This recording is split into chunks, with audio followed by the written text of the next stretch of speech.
Hi, everybody. Welcome to our continuous Designing for Music series where we have some of the most famous music designers interviewed. Today, we have one of those very special. I call Paula Scher, who's our guest, Miss Masterclass of Typography and Design. And I want to introduce you first to your co-host, myself, Spencer Drate, Judith Salavetz below me. We're Grammy and National Design Award nominated. We're in the MoMA, AIGA, and the Rock and Roll Hall of Fame Archives collection. And in the Archives collection, we're in the interview section, and our co-host to the other side of me, Patrick Bamburak, is our producer and coordinates those interviews. And our books and our design is in that collection. So I want to go ahead right now and tell you about Paula Scher, our guest. Paula Scher is one of the most acclaimed graphic designers in the world. Since 1991, she is the principal in the New York office of the distinguished international design consultancy Pentagram, where she develops brand identities, signage, packaging, and publications for a wide range of clients. With fearless simplicity, her work makes unknown brands iconic and iconic brands epic. She has also designed for Rock Hall inductees Bruce Springsteen, Muddy Waters, and Cheap Trick. She was profiled, Judith and I, we did a book called Designing for Music and Rock Art Books in 1992. She was interviewed with major music designers worldwide. Recently, a book called Album Art by John Foster in 2018. Interviews were with Paula Scher, myself and Judith, Art Chantry, and Stefan Sagmeister. A wonderful book. Her background is enormous. I can't talk about all of it. And now we'll go right into the album covers, which Paula has picked out.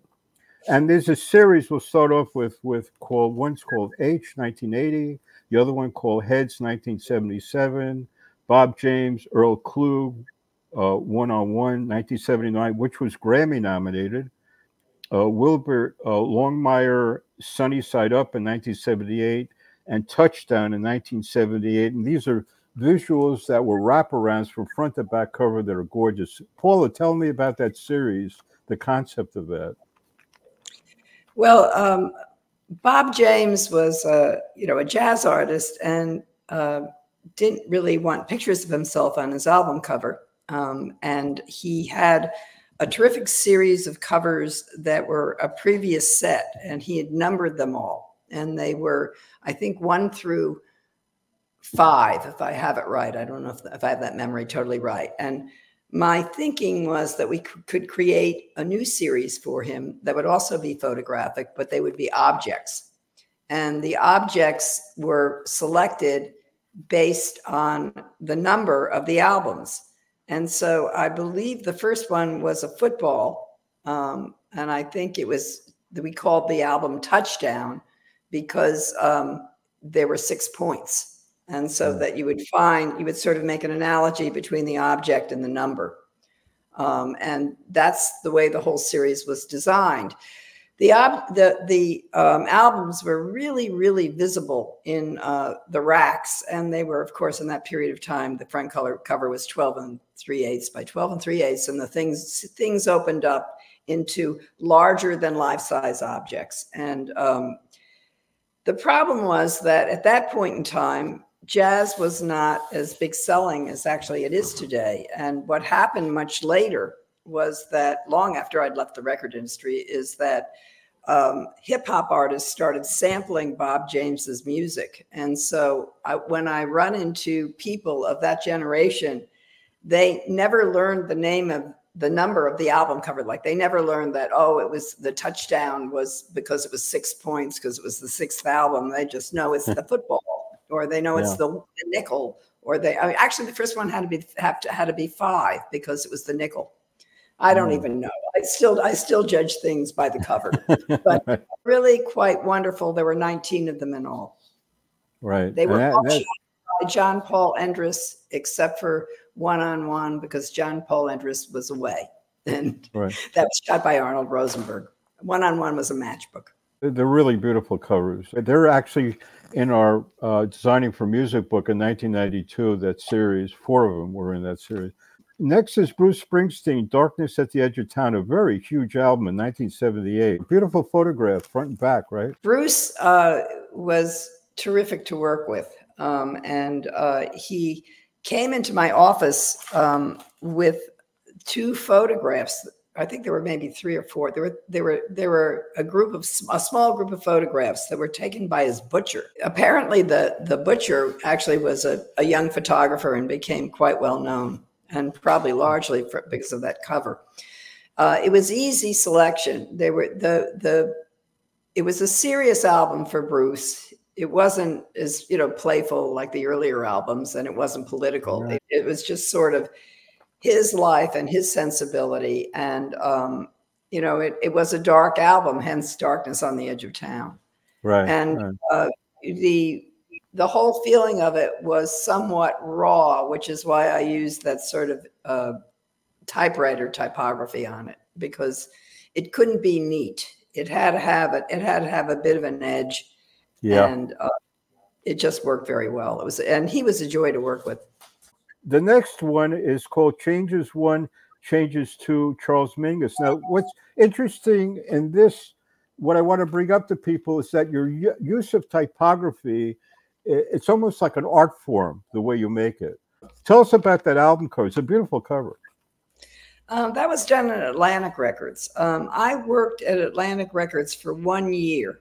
I think from 1973 to 1974, and I was about 24 years old. And I designed 25 covers there, and they won some awards. And so I was hired to be East Coast art director at CBS Records, which was a much bigger department.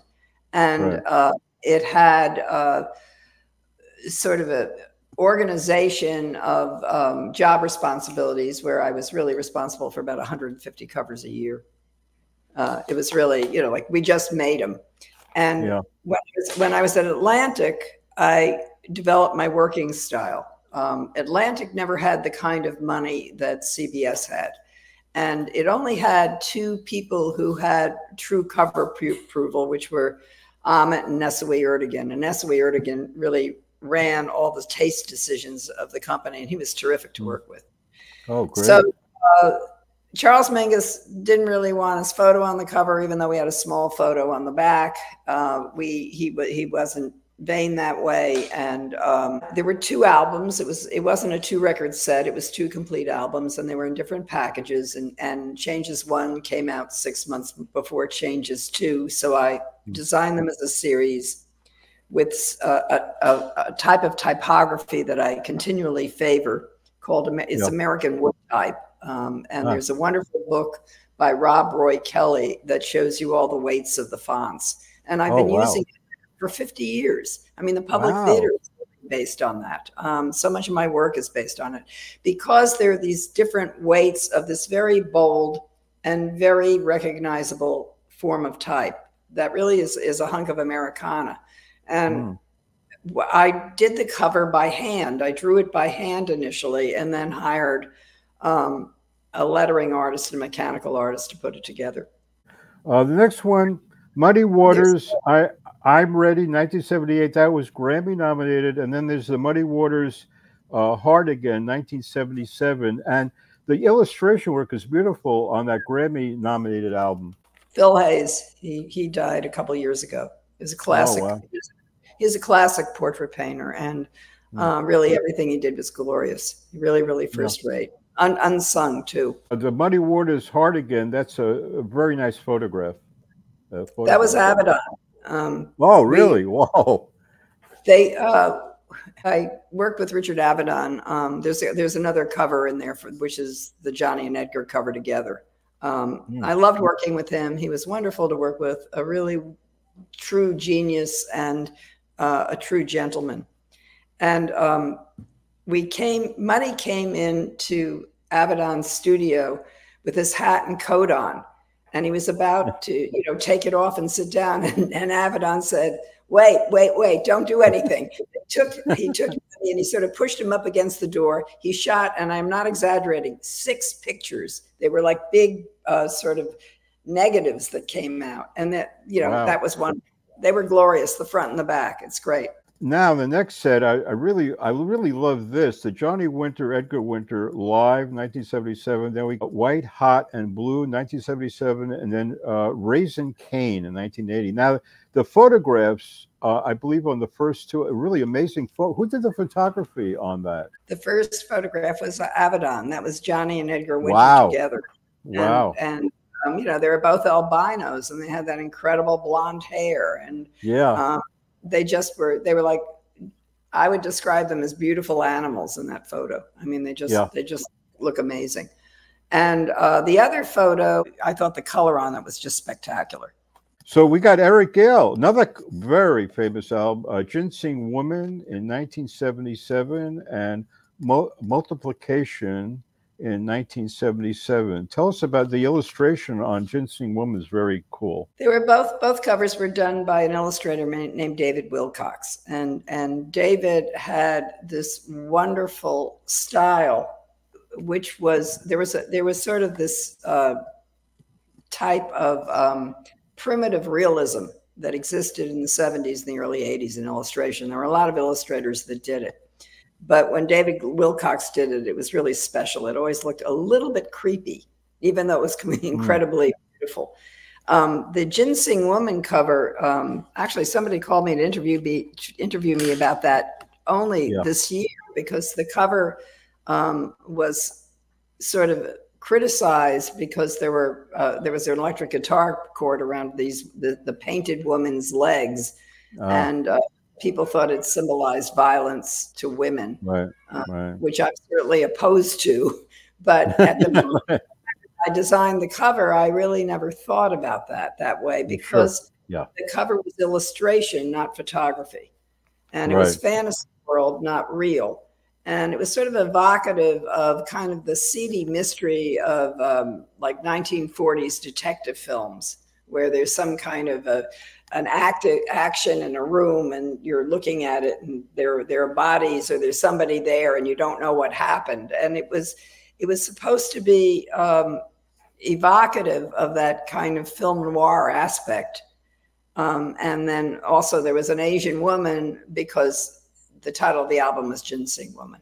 So the next ones are Al Di Meola, John McLaughlin, and Paco de Lucia, 1981, and Gary Graffman performing Bartok, Prokofiev, and Lee's 1978. I was very reliant on typography in the late 70s and the early 80s at CBS, because the record industry was really in bad shape at that point in time. They were changing technologies. There was a recession, and it was a cheap way to do an album cover. I didn't pay a photographer. I didn't pay an illustrator. Just did the whole thing myself. Next is performances of the works of Leonard Bernstein and Stravinsky, 1977. Poulenc. That was stained glass that I had made.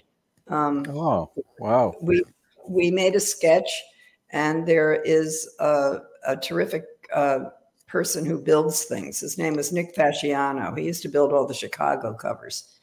And we created the design, and then Nick built it out of stained glass. And Leonard Bernstein, I gave it to him as a gift, and the family still has it, I heard. But wow. It was a beautiful cover. It was 15 by 15. And I often figure, I think about these things that I made really very quickly. And I wonder why everything takes so long today. And it's just because everybody has approvals over it. There are too many people approving things. So they, make changes and screw things up and make things take longer. In days I did these record covers, the recording artists had contractual cover approval. So if they liked it, it went. And that was the basis of how things were made. I'd like to talk more about Best of Jazz poster, beautiful, 1978. You've also done really great posters for the public theater that you mentioned.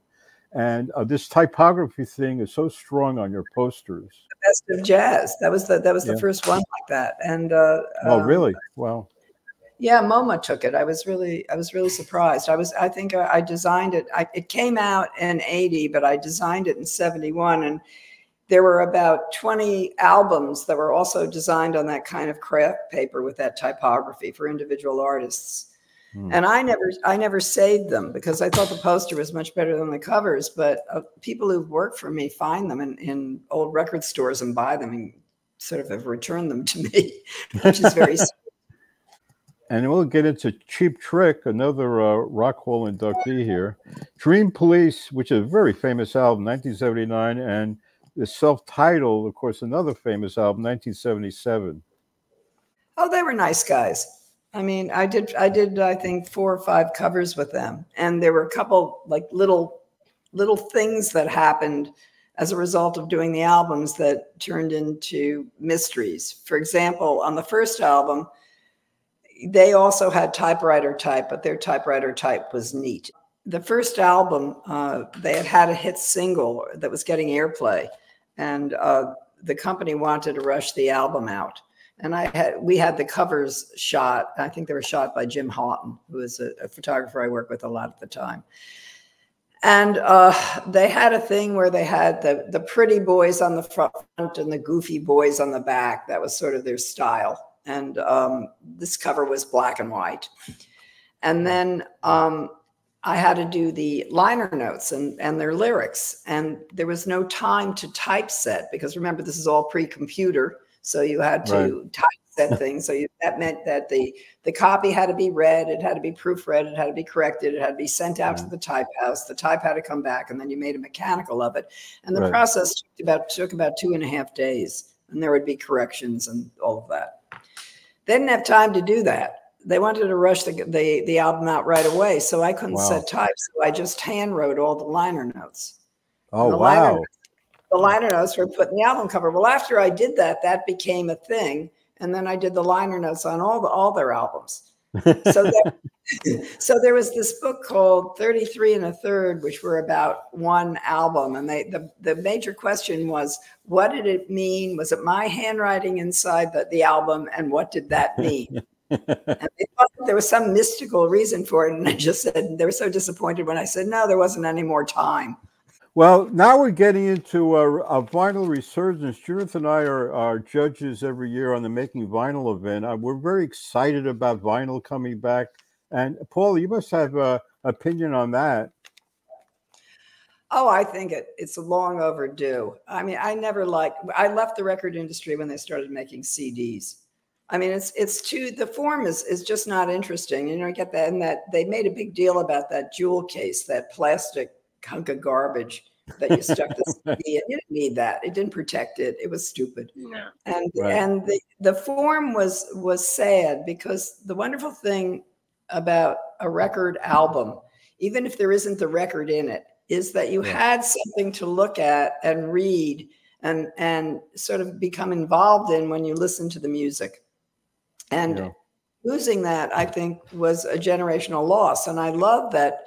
I know at Republic Records, who I have a bit of a relationship with, that Taylor Swift, you know, demanded that she had record covers. Yeah, and even independents, they do the CD and then they'll put a vinyl with it. A lot of them, a lot of independent. You know what I think is part of that drive for the. I don't think it's the vinyl as a substance. I think it's that what happened is that. I mean, the music industry, the big record covers are always selling the technology. Like they make money every time they change a form because they can reissue all the albums that they made in a different form. Like, for example, if there were 8 tracks or if they were cassettes or if it was 33 1/3 to you know, this from 78 to 33 1/3. Every time they did that, the company would make more money because they would reissue all the old albums. And then that went away. That aspect of making money went away for companies and recording artists. And, you know, Spotify changed the industry so drastically so that the idea of returning to the album as the object, and it becomes an art object because it really has no purpose. You can certainly hear the music through the air, but what it does is it provides the experience and the romance of getting to know your music.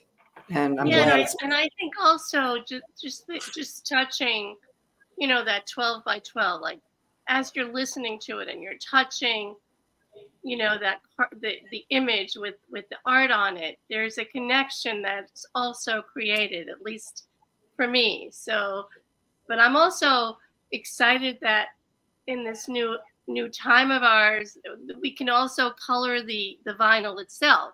You know, we can have choices of colors, and that Yeah. to me, you know, is exciting. We can contrast it. We can have a red album, you know, red vinyl, or, you know, day glow orange. That, I mean, that's pretty cool. You've conquered so many areas of design. You know, branding, album cover, logos.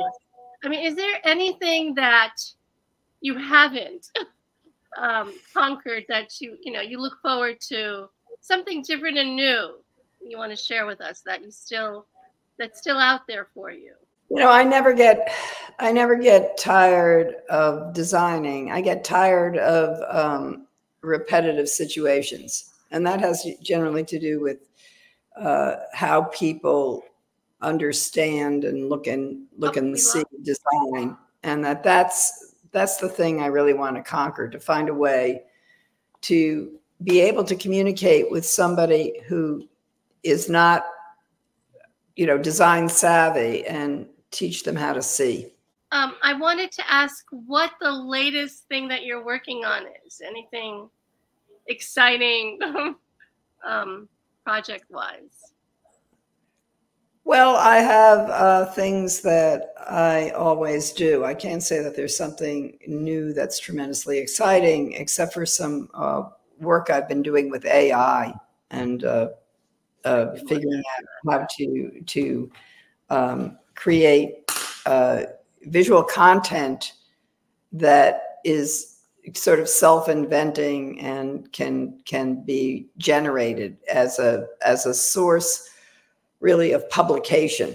In other words, you can use AI to create, to do formatting with that is easy, but you can create illustrations that can become self-creating by using the equipment to help you create the style of something. And that's done with a series of prompts and talking to it. And I think that of the projects I've done recently, that's the most interesting. The working with the AI was interesting because I really saw a possibility of some very exciting work in the future that is good for certain kinds of companies and businesses. And I like the result of it. And I think that is just the beginning of something terrific. So that's been interesting to me. Things that fascinate me, or things that I haven't done before, or projects that are just, I just really enjoyed because I had such a great creative experience with it. Like I did an identity for the Memphis Museum of Art, Memphis Art Museum. It's called MAM, and it has this complete typographic system of identity where things can expand and contract in the relationship of the width of the type. And we sort of programmed it. My team has been drawing type and programming it so it can do all kinds of things. And this is huge. You know, I'm a typophile. I love typography. So anything where I can explore and find new ways to generate typography are very interesting to me.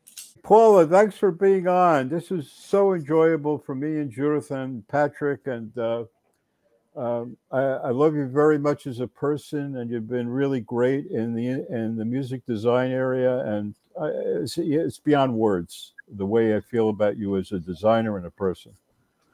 Thank you. That's so sweet.